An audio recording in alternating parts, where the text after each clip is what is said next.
Obsidian Spears, Memories of the Deep. As spoken in the Longhouses of Tuaran, transcribed by a chapter serf of the Obsidian Spears, hear me, children of the tide, hear me, salt-born and skyfarers alike.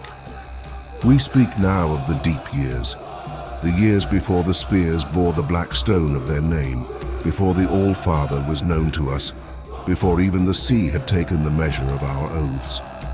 These are the truths carried by the currents, and though the waves may forget, we do not.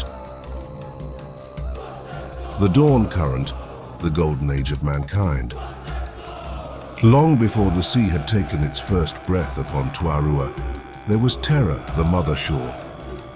In that far dawn, the people of Terra built ships not of wood or steel, but of the lightning and the sun.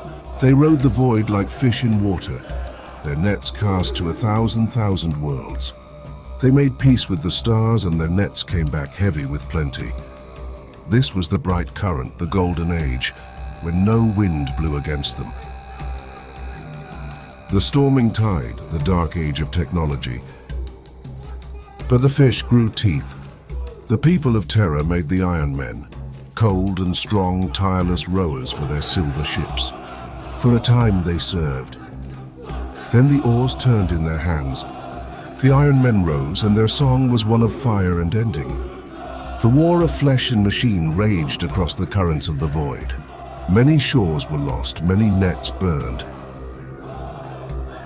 The black calm, the age of strife. The storms did not end with the breaking of the Iron Men. The warp, that hungry deep, grew wild and uncharted. Its waves shattered the silver ships and swallowed whole the songs of worlds. Empires drowned in the black water. War came like a red tide, and it did not leave for 1,000 years and more. Tuaran's people were among those cast adrift, their ancestors riding lost arcs through the emptiness, carrying with them seeds, salt, and the memory of shore. The returning tide, the Great Crusade. From Terra's depths rose the All-Father, the Emperor, the master of storm and shore. He raised up warriors the size of trees, clad in stormplate and bearing thunder in their hands. With his sons, the Primarchs, he swept the void clean of the dark tides. World by world, the broken nets were mended. And in that time, the long-lost vessels that bore our ancestors came to Tuaran, a world of deep waters and scattered land, as if the sea itself had chosen to cradle them. The blood tide, the Horus Heresy. Yet even in his might, the All-Father's fleet was broken by treachery. One son, brightest and dearest, turned upon him, and half the Storm Brothers followed. For 7 years, war burned across the currents of the stars. Brother slew brother, shore burned against shore. The All-Father was struck down, not dead, but taken from us to the silent throne beneath Terra's stone sky. The long wake, the Scouring. The traitors were cast into the outer dark. The loyal sons became stewards of the shore, scattering their strength to guard what had been saved.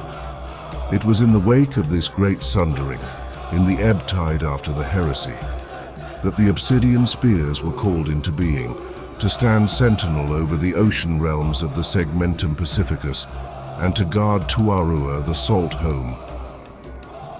The black waves come again, the age of the Imperium. The tides never rested. Orcs rose like a green storm and swept whole fleets into the deep void.